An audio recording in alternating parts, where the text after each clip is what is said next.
السلام علیکم ورحمۃ اللہ وبرکاتہ۔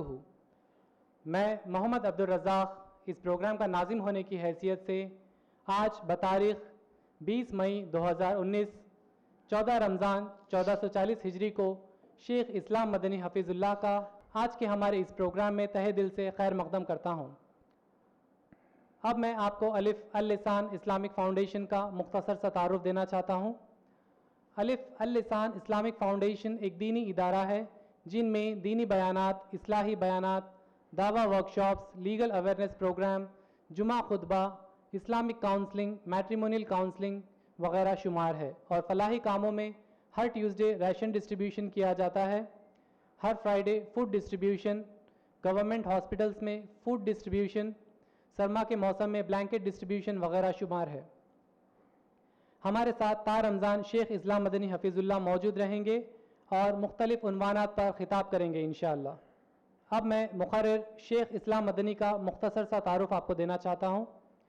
شیخ اسلام مدنی حفیظ اللہ نے 1982 میں جامعہ اسلامیہ مدینہ طیبہ سے گریجویشن حاصل کیا ہے، اور آپ نے اسپیشلائزیشن حاصل کیا ہے اصول الدین اور اصول الدعوہ میں۔ آپ ڈائریکٹ اسٹوڈنٹ رہے ہیں شیخ صالح العثیمین اور شیخ صفی الرحمن المبارک پوری کے۔ آپ 3 سال مفتی کی حیثیت سے مرکزی جمعیت اہل حدیث میں خدمات انجام دے چکے ہیں، اور آپ کے فتاوے مرکزی جمعیت اہل حدیث میں آج بھی موجود ہیں۔ پچھلے 30 سال سے آپ درس و تدریس کے خدمات انجام دے رہے ہیں۔ اب بنا کسی تاخیر کے میں شیخ اسلام مدنی کو دعوت دیتا ہوں کہ وہ اپنا بیان شروع کرے بعنوان قرآن اور اس کی اہمیت۔ شیخ اسلام مدنی حفیظ اللہ۔ السلام علیکم ورحمۃ اللہ وبرکاتہ۔ ان الحمد للہ نحمده ونستعینه ونستغفره ونعوذ باللہ من شرور انفسنا ومن سیئات اعمالنا ومن يهده الله فلا مضل له ومن يضلل فلا هادي له وأشهد أن لا إله إلا الله وحده لا شريك له وأشهد أن محمدا عبده ورسوله يا أيها الذين آمنوا اتقوا الله حق تقاته ولا تموتن إلا وأنتم مسلمون يا أيها الناس اتقوا ربكم الذي خلقكم من نفس واحدة وخلق منها زوجها وبث منهما رجالا كثيرا ونساء واتقوا الله الذي تساءلون به والأرحام إن الله كان عليكم رقيبا يا أيها الذين آمنوا اتقوا الله وقولوا قولا سديدا يصلح لكم أعمالكم ويغفر لكم ذنوبكم ومن يطع الله ورسوله فقد فاز فوزا عظيما أما بعد فإن خير الحديث كتاب الله وخير الهدي هدي محمد صلى الله عليه وسلم وشر الأمور محدثاتها وكل محدثة بدعة وكل بدعة ضلالة وكل ضلالة في النار فأعوذ بالله من الشيطان الرجيم من همزه ونفخه ونفثه بسم الله الرحمن الرحيم وننزل من القرآن ما هو شفاء ورحمة للمؤمنين ولا يزيد الظالمين إلا خسارا وقال النبي صلى الله عليه وسلم ما اجتمع قوم في بيت من بيوت الله يتلون كتاب الله ويتدارسونه فيما بينهم إلا نزلت عليهم السكينة وغشيتهم الرحمة وحفتهم الملائكة رواه مسلم۔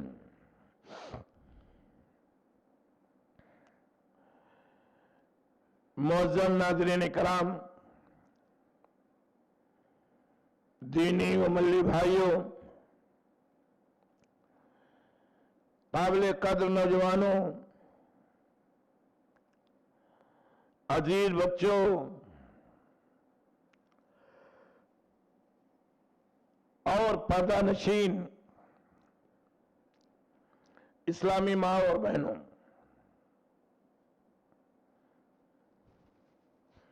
جیسا کہ آپ حضرات کو معلوم ہے کہ آج 2 دن سے قرآن اور اس کی اہمیت، اس کی فضیلت کے تعلق سے گفتگو چل رہی ہے۔ بحمد اللہ و منہ 2 محاضرہ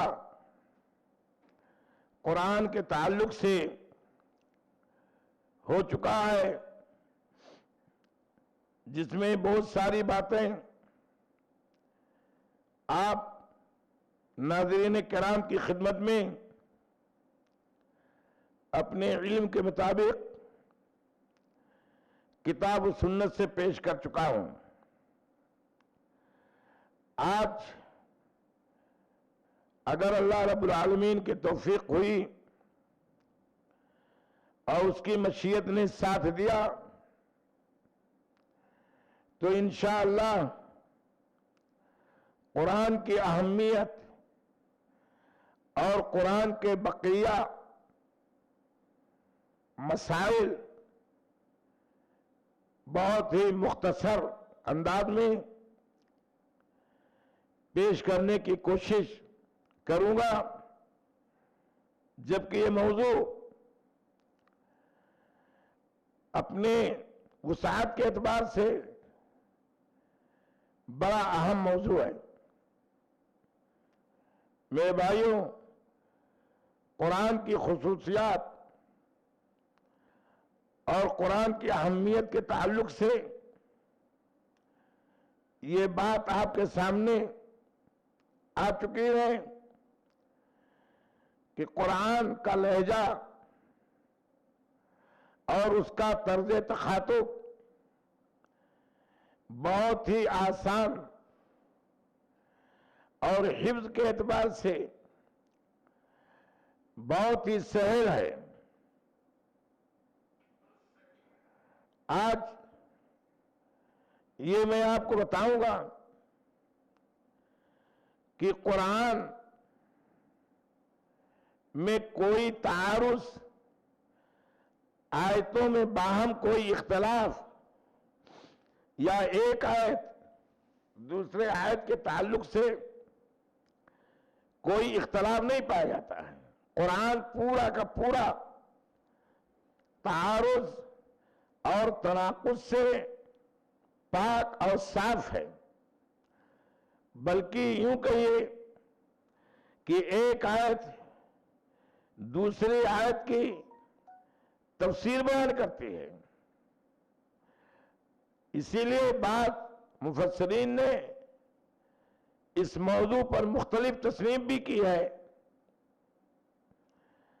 تفسیر بیان بتفسیر بالقرآن، تفسیر القرآن بالقرآن، قرآن کی وضاحت، قرآن کی تبیین ایک دوسری آیت سے۔ اس لیے اگر کوئی مسئلے میں آپ کو دشواری پیش آئے تو قرآن حکیم میں اگر ڈھونڈیں گے کہیں اجمال کے ساتھ وہ مسئلہ بیان کیا گیا ہے تو دوسری طرف اس مسئلے کی وضاحت بہت ہی واضح انداز میں کر دی گئی ہے۔ میرے بھائیوں، ناظرین کرام، قرآن کی ایک خصوصیت یہ بھی ہے کہ یہ شفا ہے۔ خود اللہ رب العالمین نے اس کو فرمایا وَنُنَزِّلُ مَا هُوَ شِفَاءٌ وَرَحْمَةٌ لِّلْمُؤْمِنِينَ، یہ قرآن جو ہم اے نبی آپ کے اوپر قسط وائز نازل کر رہے ہیں، یہ قرآن شفا ہے مومنین کے دلوں کے لیے اور بہت ہی بہتر ہے مومنین کے لیے، اور جو اس کے برعکس قرآن سے عداوت رکھتے ہیں ان کا دنیا اور آخرت میں گھاٹا ہی گھاٹا ہے۔ اس آیت سے یہ بات واضح ہوتی ہے، اور نبی کریم صلی اللہ علیہ وسلم نے خود بعض احادیث میں بعض صورتوں کو یا بعض آیات کو صحیح سندوں کے ساتھ صحابہ کرام نے بیان کیا ہے کہ مومنین اگر اس کو پڑھ کر دم کر لیں تو اللہ رب العالمین اسے شفا دے دیتا ہے۔ مثال کے طور پر سورۃ الفاتحہ جو موجودہ قرآن کی سب سے پہلی سورہ ہے، یہ ایسی سورہ ہے کہ اللہ کے رسول نے اس کا نام ہی سورۃ الشفا رکھا ہے۔ یہ سورہ پر سوتے وقت صبح اور شام اور معوذتین سورۃ الفلق اور سورۃ الناس اگر پڑھا جائے تو انشاءاللہ آپ کو صبح پڑھیں گے تو شام تک جادو سے محفوظ، کسی بیماری سے محفوظ، اور سانپ اور بچھو زہریلے جانور کے کاٹنے سے محفوظ ہو جائیں گے۔ ایسے ہی اگر شام کو پڑھیں گے تو صبح تک یہ تمام چیزوں سے، جادو، ٹوٹکا، ٹونا، نظر بد، جنات کی اذیت، شیطان کا بہکاوا اور موذی جانوروں کو ڈسنے سے آپ محفوظ ہو جائیں گے۔ یہ بڑی اہم چیز اللہ کے رسول صلی اللہ علیہ وسلم نے بتایا ہے۔ ایسے ہی بعض صورتوں کی بھی فضیلت اور بعض آیتوں کی فضیلت آپ صلی اللہ علیہ وسلم نے بیان فرمایا ہے، اور صحیح حدیثوں میں یہ چیز موجود ہے، لیکن فضیلت کے تعلق سے ایک بہت ضروری اور نہایت اہم بات ناظرین کرام آپ کو ملحوظ رکھنا ہے کہ نامزد ایک سورہ دوسرے سورہ پر فضیلت رکھتی ہے، ایسا کہنا یہ درست نہیں ہے۔ جیسے انبیاء کرام کی فضیلت بعض انبیاء پر ہے، نامزد کر کے فلاں نبی فلاں سے افضل ہے، یہ درست نہیں۔ بعض مہینوں سے افضل ہے، لیکن نامزد فلاں مہینہ سے افضل ہے، یہ کہنا درست نہیں۔ ایسے صورتوں کی بھی فضیلتیں اور اس کی خصوصیات میں اللہ کے نبی صلی اللہ علیہ وسلم کی صحیح حدیثیں موجود ہیں۔ اس لیے آپ اس سورہ کی فضیلت پر ایمان رکھیں، اور جو آپ نے حکم دیا ہے کرنے کا وہ عمل بجا لائیں، لیکن آپ کمپیئر یا مقابلہ نہ کریں کہ فلاں سورہ کی فضیلت فلاں سورہ پر بہت زیادہ ہے، یہ کہنا صحیح نہیں ہے۔ اور اس سے ایک سورہ کی یا ایک آیت کی دوسری سورہ یا دوسری آیت پر تنقید لازم آتی ہے۔ جیسے نامزد ایک نبی کو دوسرے نبی پر مقابلتاً کہیں گے تو دوسرے نبی کی تنقید لازم آئے گی، یا ایک مہینہ دوسرے مہینے سے مقابلتاً کہیں گے تو دوسرے مہینے کی تنقید نظر آئے گی۔ اس لیے اس سے ہمیں اور آپ کو اجتناب کرنا چاہیے۔ موجودہ قرآن اور مصحف کی پہلی سورہ سورۃ البقرہ ہے، اس کی بھی بڑی فضیلت اللہ کے رسول نے بتایا ہے۔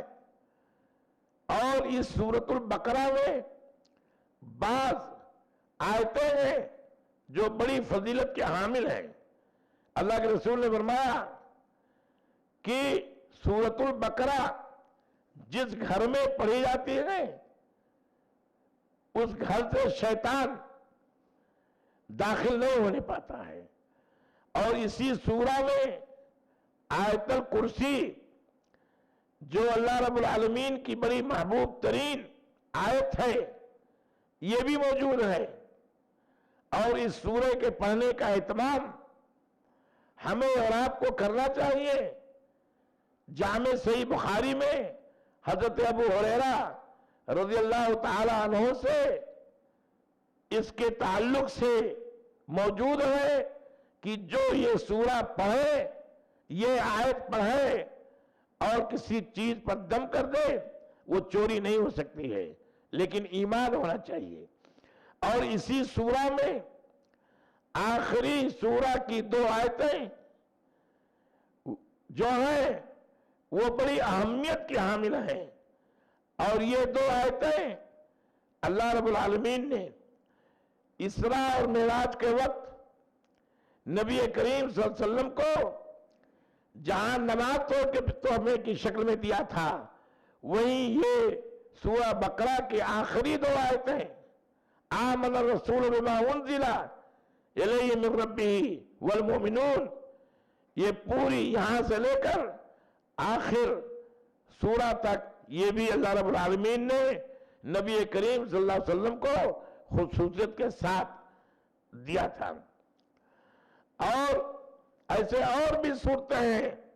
یہاں مجھے اجمالی طور سے یہ بیان کرنا ہے کہ اللہ کے رسول نے بعض صورتوں پر فضیلت دی ہے، لیکن نامزد کر کے کہنا یہ درست نہیں ہے، بلکہ جس سورہ کی فضیلت آپ نے بتائی ہے اس سورہ کا اہتمام کرنا ہے، اس پر عمل کرنا ہے، اس کے علاوہ اور کوئی چیز نہیں ہے۔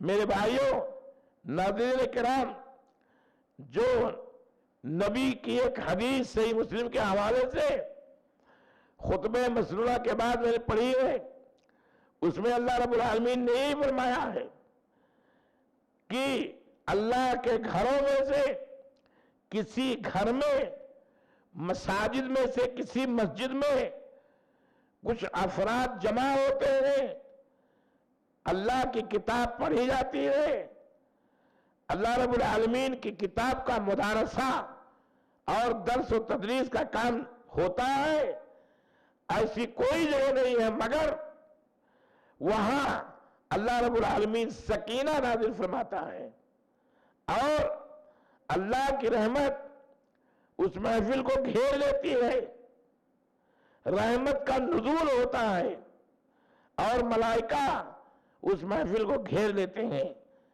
تو قرآن کی اتنی بڑی عظمت اور قرآن کی اتنی بڑی فضیلت ہے کہ اس کے پڑھنے سے آپ کے گھر میں سکینہ، وقار اور اطمینان لازم ہوگا، ملائکہ گھیر لیں گے اور رحمت کا نزول شروع ہو جاتا ہے۔ آئیے میں ایک حدیث کی روشنی میں ایگزامپل اور ایک مثال کے ذریعے ناظرین کرام جب آپ کو دیں گے تو آپ کے ذہن میں بات زیادہ اترے گی۔ روایت جامع صحیح بخاری کی ہے، راوی حضرت اسید ابن حضیر رضی اللہ تعالی عنہ ہیں۔